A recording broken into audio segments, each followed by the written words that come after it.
Hello engineer, स्वागत है आपका अपने इस चैनल पॉलिटेक्निक स्टडी पॉइंट पे। इस बात से तो पहले ही क्लियर हो जाइए कि ना ही मेरी परसेंटेज बहुत ज़्यादा है ताकि जल्द ही मेरा सिलेक्शन हो जाए, और ना ही मैं ऐसा नल स्टूडेंट हूँ कि मेरे से एग्ज़ाम नहीं निकलेगा। तो ये दो फैक्ट जो भी स्टूडेंट जो भी सहपाठी के लिए कमेंट कर रहे हैं उस चीज़ को आप लोग कम से कम नोट कर लीजिए। ये बात भी है कि अगर नियम बना है तो सबके लिए नियम बराबर होना चाहिए। ऐसा नहीं कि हम लोगों के लिए ऐसा नियम बना दिया गया है कि हम लोग एग्ज़ाम दे के और कॉन्ट्रैक्ट बेसिस का जॉब करेंगे, हैं, और कोई बिना एग्ज़ाम दिए परमानेंट जॉब करेगी। जैसा कि आपको पता होगा कि एलआरसी की जो वैकेंसी है उसमें एग्ज़ाम लेने की बात कर रही है, और इसके लिए सभी स्टूडेंट कल यानी 22 दिसंबर को संजय गांधी जैविक उद्यान यानी जो पटना जू है उसके गेट नंबर 1 पे धरना दे रहे हैं 1 बजे। ठीक है, उनके लिए अभी मीटिंग भी हुई थी गांधी मैदान में। तो उस पर मैं बात करना चाहता हूँ कि बहुत सारे स्टूडेंट कमेंट कर रहे हैं कि क्या आप एग्ज़ाम से डर रहे हो, क्या एग्ज़ाम का विरोध आप क्यों कर रहे हो। कितना तक तो ये भी कमेंट कर रहा है कि आप लोग जॉब कर रहे हैं, मेरे बारे में बोल रहे हैं कि आप जॉब कर रहे हैं तो आपको फ्री में जॉब चाहिए, बिना एग्ज़ाम दिए आपको जॉब चाहिए, इसके लिए आप इतना इस चीज़ का विरोध कर रहे हैं। देखिए, हमारी कोई विरोध नहीं है कि आप एग्ज़ाम लो चाहे कुछ भी हो।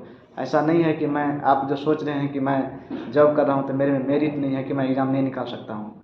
जो भी सहपाठीगण जो मुझे जानते होंगे, जो मेरे कॉलेज के होंगे, उनको पता होगा कि अगर मैं जो भी एग्ज़ाम निकालेगी अगर आप लोग निकालते हैं तो मेरे में भी उतनी क्षमता है कि मैं एग्ज़ाम निकाल के सकता हूँ। और ये मैं ताल ठोक के बोल रहा हूँ, ये ऐसा मैं क्लियर बोल देता हूँ कि ये चीज़ से आप लोग कम से कम क्लियर हो जाइए कि ऐसा नहीं हो कि मैं ये बिल्कुल भी ऐसा स्टूडेंट हूँ कि मेरे से एग्ज़ाम नहीं निकलेगा और आप लोग एग्ज़ाम लेके निकाल के ले जाओगे। और ये भी क्लियर कर देना चाहता हूँ कि मेरी नंबर है यानी मेरे जो परसेंटेज है ये भी नहीं है कि बहुत ही अच्छी है, बहुत ही अच्छी है, 80-90% है जैसे प्राइवेट कॉलेज वालों का होता है, और ये जो बाहर से डिग्री खरीद के लाते हैं उसका होता है। उतना भी नहीं है, 80-90% भी नहीं है कि मैं सपोर्ट करूँ कि किसी तरह से मेरा नंबर अच्छा है तो हो जाए, फ्री में जॉब मिल जाए। ऐसा कुछ भी नहीं है। मेरा जॉब हो चाहे ना हो, इससे मुझे कोई भी मतलब नहीं है। मेरे में उतना मेरिट है कि आगे आरआरबी जेईई का एग्ज़ाम आने वाला है, मैं निकाल सकता हूँ, उतना मेरे में क्षमता है। इस चीज़ को मैं समझता हूँ। हाँ, बात रहा कि इस बात से तो पहले ही क्लियर हो जाइए कि ना ही मेरी परसेंटेज बहुत ज़्यादा है ताकि जल्द ही मेरा सिलेक्शन हो जाए, और ना ही मैं ऐसा नल स्टूडेंट हूँ कि मेरे से एग्ज़ाम नहीं निकलेगा। तो ये दो फैक्ट जो भी स्टूडेंट जो भी सहपाठी के लिए कमेंट कर रहे हैं उस चीज़ को आप लोग कम से कम नोट कर लीजिए। ठीक है, अब बात करते हैं दूसरी बात का कि मैं क्यों विरोध कर रहा हूँ। देखिए, विरोध इसीलिए कर रहा हूँ कि ये जो हो रहा है ये बहुत ही गलत हो रहा है।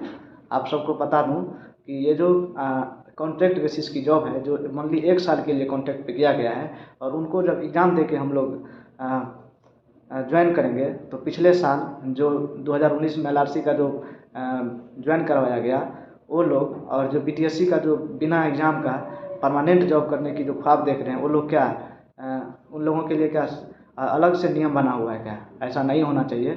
हम लोगों के लिए ये बहुत ही सरासर गलत हो रहा है, ये चीज़ को समझना पड़ेगा। और जो स्टूडेंट जो फ्रेंड्स लोग समझ रहे हैं वो लोग सपोर्ट कर रहे हैं इस चीज़ को कि एग्ज़ाम नहीं होना चाहिए। ठीक है, और रही धांधली की बात, तो एक चीज़ मैं बता देता हूँ। जिन भी दोस्तों को लगता है कि एग्ज़ाम होने से जेन्युइन स्टूडेंट इसमें ज्वाइन करेंगे एलआरसी को, ये बहुत ही गलत है। आप लोगों की सोच बहुत गलत है। आप लोग अभी समझ नहीं रहे हैं, और समझ के भी नज़रअंदाज कर रहे हैं, ऐसा समझ लीजिए। आप सभी को पता होगा कि बिहार में जितने भी वैकेंसी एग्ज़ाम लेकर के कंडक्ट करा करके जो ज्वाइनिंग करवाई जाती है, सभी में फर्जीवाड़ा होता है। सारे के सारे जब बीएसएससी इतने बड़े बीएसएससी जैसे जो महान चयन बोर्ड, बीएसएससी के जैसे इतने बड़े चयन बोर्ड का जब सीट बिकता है, जब क्वेश्चन पेपर बिकता है, तो ये एलआरसी किस चीज़ के किस खेत का मूली है? समझ रहे हैं ना? ये कोई बड़ी बात नहीं है। ये 2 मिनट का खेल है, तुरंत सारा का सारा बिक जाएगा। एक भी स्टूडेंट का जो जेन्युइन स्टूडेंट है उनका नहीं होने वाला है, और जो पैसे दे करके डायरेक्ट क्वेश्चन खरीदने की क्षमता रखते हैं उन लोगों को जॉब होने जा रहा है अगर ये एग्ज़ाम होती है तो। देखिए, अभी बीच वैकेंसी आपको ये बता दीजिए कि सरकार किस लिए ये कैंसिल कर रही है। उनको लगता है कि ये जो भी स्टूडेंट बाहर से डिग्री खरीद के ला रहे हैं उसको रोका जा सकता है। ये ऐसा गलत है, ऐसा कभी नहीं होगा। जो स्टूडेंट बाहर से डिग्री खरीद के ला रहे हैं वो लाते ही रहेंगे, और वो ज्वाइन करेंगे भी अगर एग्ज़ाम लेके भी करते हैं तो। क्योंकि जो भी एग्ज़ाम कंडक्ट कराने वाली जो भी एजेंसी होगी बिहार में, वो इतनी बड़ी नहीं होगी ताकि उस चीज़ का नज़र रख सके। और ये बात भी समझ लीजिए कि एग्ज़ाम कराने वाली एजेंसी की जो काम होता है वो किसी भी सर्टिफिकेट को जांच करने का नहीं होता है। वो सिर्फ़ और सिर्फ फॉर्म भरने के बाद एग्ज़ाम कंडक्ट कराएगी और उसको अच्छे तरीके से कंडक्ट कराएगी, सफलतापूर्वक कंडक्ट कराएगी, वही काम होता है। जो चेकिंग की जो चेकिंग करने की जिम्मेवारी रहेगी फर्जी सर्टिफिकेट की, वो बिहार सरकार के खुद के अंदर रहेगी। जैसा LRC में और BTSC में सभी जगह करते आ रहा है, वही लोग वो करेंगे। तो इससे कहाँ से ये सिद्ध होता है कि आपका फर्जी सर्टिफिकेट वाले नहीं घुसेंगे, ये घुसने वाले ही है, ठीक है। और देखिए, दो तरीके से फर्जीवाड़ा होने वाला है, धांधली दो तरीके से। या तो क्वेश्चन पेपर ही आउट हो जाएगा, ठीक है। अगर क्वेश्चन पेपर आउट नहीं हुआ तो क्वेश्चन पहले ही बिक जाएगा और सारे के सारे जो पैसे वाले और पहुंच वाले स्टूडेंट हैं उनको जॉब लगेगा। पहली बात ये। दूसरी बात ये कि जैसे आपको टीचर का हाल सभी को पता ही होगा बिहार में कि कितने टीचर के जो अभ्यर्थी होते हैं वो खुद एग्ज़ाम देते हैं, वो सबको पता है। वैसा ही होने वाला है इसमें भी। LRC में भी जो स्टूडेंट के पास पैसा होगा वो बड़े बड़े BTech MTech वालों को अपने सीट पे बिठाएगा, सेटिंग करवा के सारा का सारा जॉब निकालने वाला है। ये मुझे सारा पर जानकारी है, क्या चल रहा है, क्या होता है, और सबको पता होगा। ऐसा जो भी इंजीनियर है, मैं ये नहीं बोल रहा हूँ कि मुझे ही पता है, ये सबको पता है कि क्या होता है और क्या नहीं होता है। ऐसे इंजीनियर नहीं बन जाता है, 3 साल घसना पड़ता है, रगड़ा खाना पड़ता है, ये सबको पता है। और जो स्टूडेंट बोलते हैं कि एग्ज़ाम देने से डर रहे हो, तो उनको खुद ही पता होगा कि वो क्या बोल रहे हैं। जिनको इतने सारे एग्ज़ाम देने पड़ते हैं इंजीनियर बनने के लिए, वो क्या एग्ज़ाम से डरेगा, ठीक है। और जॉब जो सपना देख रहे हैं कि हमको जॉब लग जाएगा एग्ज़ाम लेने से, ऐसा नहीं है। देखिए, अपना काम है, अपना काम है गलत होने को रोकने के लिए, तो आप लोग रोकिए, सब लोग मिल के रोकिए, बाकी जो होगा देखा जाएगा।